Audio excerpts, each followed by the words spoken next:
Hi everyone, this is Samantha from the Dancing Soap Dish. I hope you're well, and I am very grateful and very humbled to be able to announce that my dinky little soap channel has reached 1,000 YouTube subscribers. So I want to say thank you to each and every one of you who's made that possible. And to celebrate, today I'm going to do something a little bit different. I'm going to take a look back at some of the soap tutorials I've done so far and show you what the bars look like now and what they look like when they're being used at different stages of use. So the first soaps I'm going to look at are my tie-dyed soaps. It's the first video tutorial I ever posted to my channel. I made these ones about a year ago now. They're made by using a paint pouring tool, a funnel that you pour the soap into, and you get this beautiful design that looks a lot like a tie-dye pattern. So here are two of the original soaps. So these are over a year old now. They look pretty much as they did the day that I made them. Here are a couple that have been used. So this one here, this is what it looked like before use when it was finished. And now you can see that it's got a different design on it, because as the top layer washes away with use, you get a different looking pattern, which I think is really cool. This is what the pink and white one looked like when it was completed.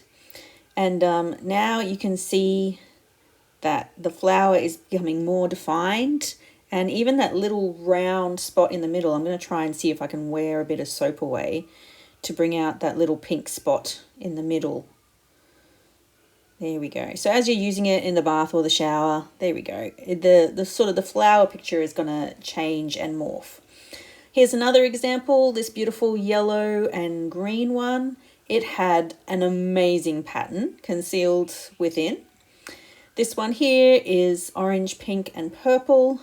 And again, a really beautiful pattern made from the paint pouring funnel inside the soap. So as you use the soap, the pattern morphs and changes, and you get these really great designs. So it's always interesting just to see what you get.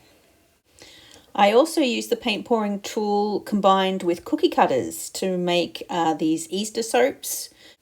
Again, I was able to obtain a beautiful effect. Here's two of the soaps from that collection. One soap has been used and one hasn't. As you can see, the egg is significantly smaller than the bunny paw print. So the bunny paw print hasn't been used, but the egg has. It's probably about half the width of the soap that hasn't been used. So you can see a beautiful design on the back and also on the front that's still evident even though the soap's been half used. Another of my Easter projects were these beautiful rainbow Easter egg soap bars. I used the sponge mica technique for these. Here is one that hasn't been used.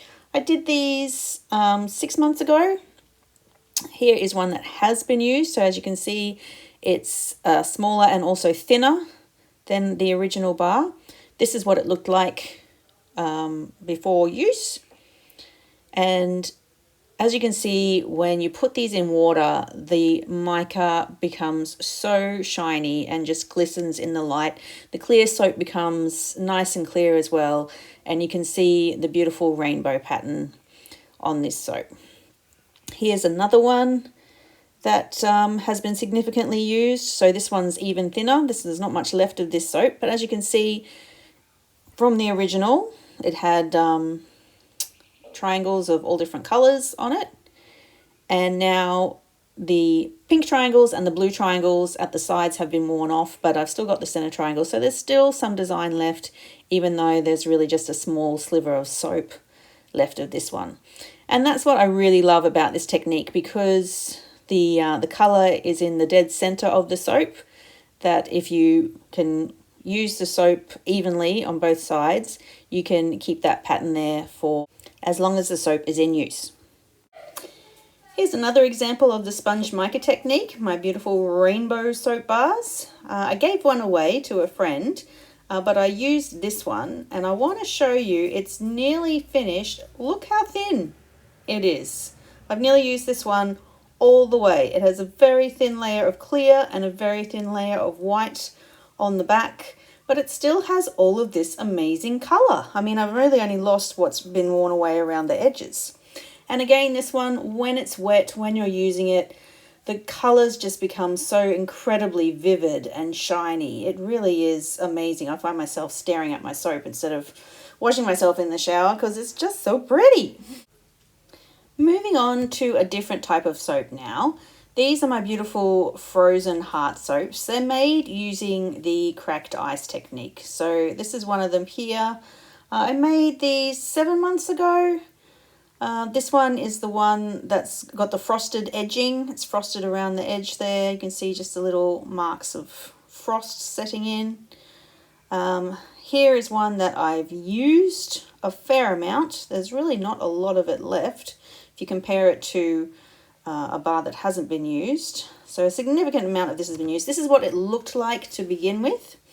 And as you can see, if I just give it a wet, get it wet here, it's still got those beautiful cracked ice effect running through it. Even though it has been used and there's only a little bit left, that effect lasts for the whole soap bar. So even this small slither of soap here still has that cracked ice effect. Here's another one as well. This was a beautiful frosted cracked ice look there. It looks like the bar is frozen.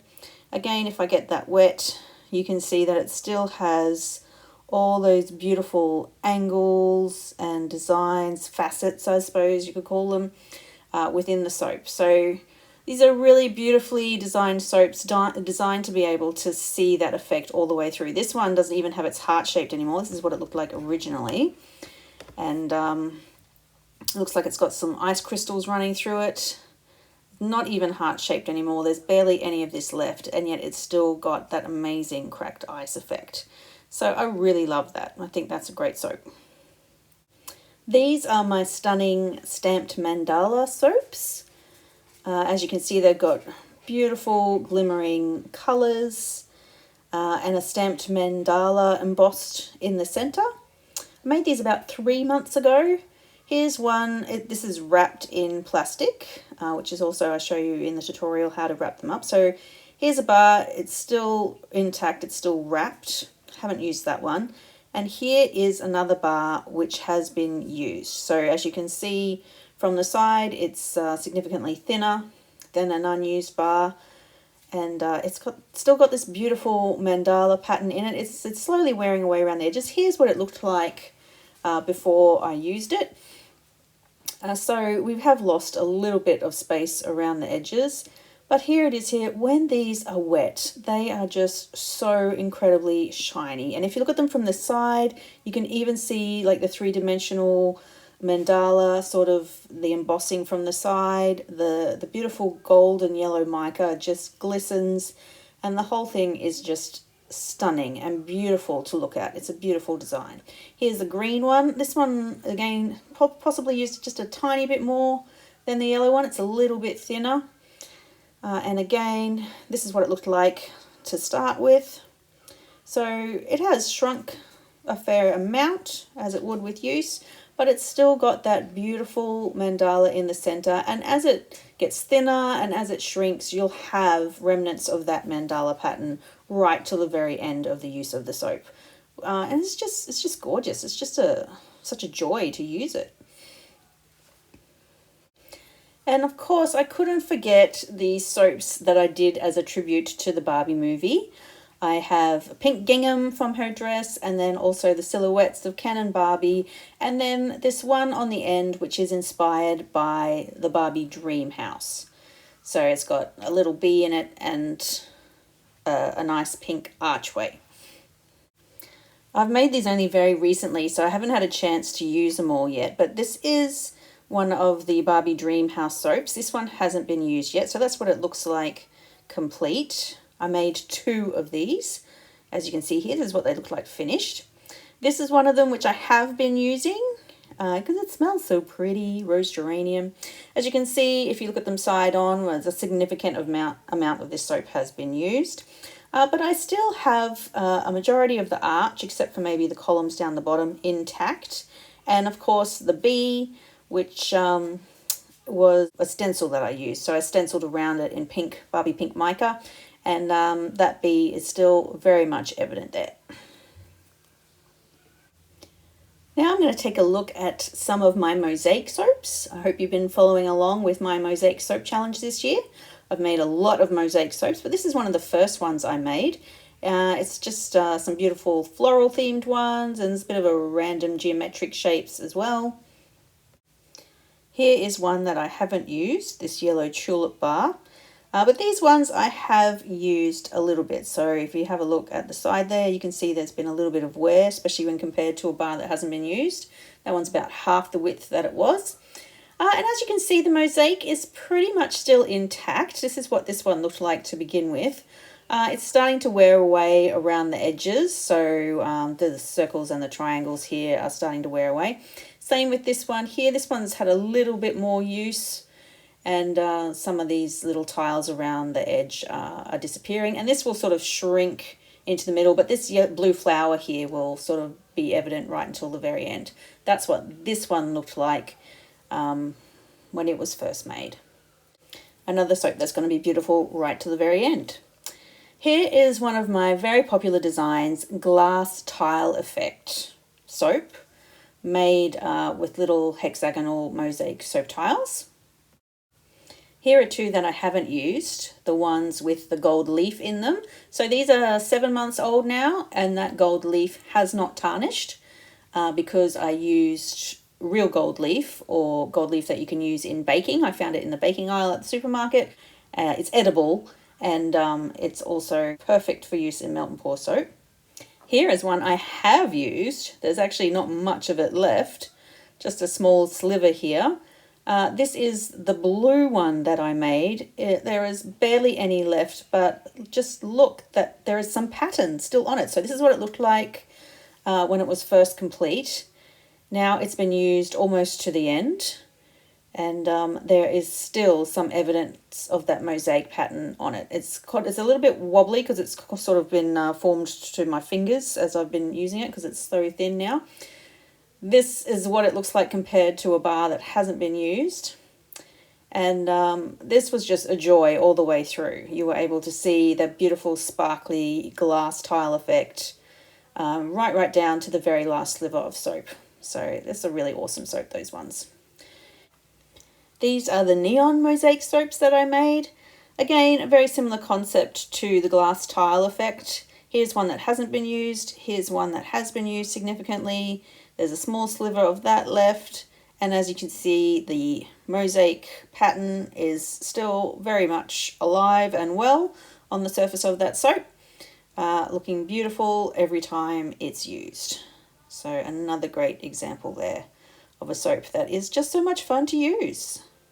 I really put a lot of effort and thought into not just how the soap's going to look when it's finished, but how the soap's going to look as you're using it. I plan out the whole experience from beginning to end. Now for my chest soaps. Now these were a really popular design, and that's because they're double-sided. One side is the chessboard, and the other side we have these beautiful chess pieces. So here's one that hasn't been used. It's the king and the queen. You can see them in there with the chessboard as a background, but then if you turn the soap over, you get the full chessboard as well. That's what it looks like from the side. You can see there's little soap embeds in there. I also went for a marbled effect on the chess pieces. Here's one that has been used. If we compare it to the unused one, you can see how much thinner it is, and also it's worn away around the edges as well. Here's a little bit of the chess pieces that are starting to wear away, the little bases there, and the chessboard on the back is wearing away around the edges, just as more and more of the soap is used. But you still get the effect of the chessboard background and the chess pieces, even though I'd say this soap is about halfway used. Again, when this is wet, it makes the clear soap even more translucent, and you can see there the marble effect on those knights, on the chess pieces there, and straight through to the chessboard on the other side. And that's a really popular design. Moving on to my gardener soaps, or my rock garden soaps. These ones were supposed to look like mosaic that had been put on a black river rock, so that's why they're this shape and this colour. They're garden themed, so I've got my beautiful dragonfly there, some little flowers. Here is one that I've used almost to the very end. This was originally a butterfly design, as you can see it there when it was complete. There's not a lot left of this, as you can see, a small sliver left compared to what it was when it was a whole soap bar. And that butterfly design is only just now starting to significantly wear away around the edges there. Again, this one, when it's wet, the beautiful mica sparkles. I made the mosaic tiles with some beautiful micas, and they sort of glisten in the light. And it really does sort of look like a rock when you think about it, those little black smooth river rocks. There we go. These ones are my sea glass mosaics. I did these not long ago, and this is a finished bar here. They've got little bits of mosaic tile which I used a very special technique to make them look like sea glass. There's also a little bit of glittery mica in this bar that should shine through when it's wet. Here's one that I have used or am in the process of using. It's probably about half the size of this other one. If you have a look from the side as well, you can see it is thinner. And I still have the sea glass pieces in it, and also they still look like sea glass. Like, even though I've been using the soap away, I still have that that effect, that rough pitted eroded effect that sea glass has. It hasn't smoothed out. It's still nice and rough and still looks like bits of sea glass in the soap. A little bit of glitter coming through there. I don't know if the camera's picking it up. But also when it's wet, it's beautiful and shiny as well. And that's a really pretty one. And these ones smell divine too. It's really lovely. So that brings us to the end of my 1K subscriber special.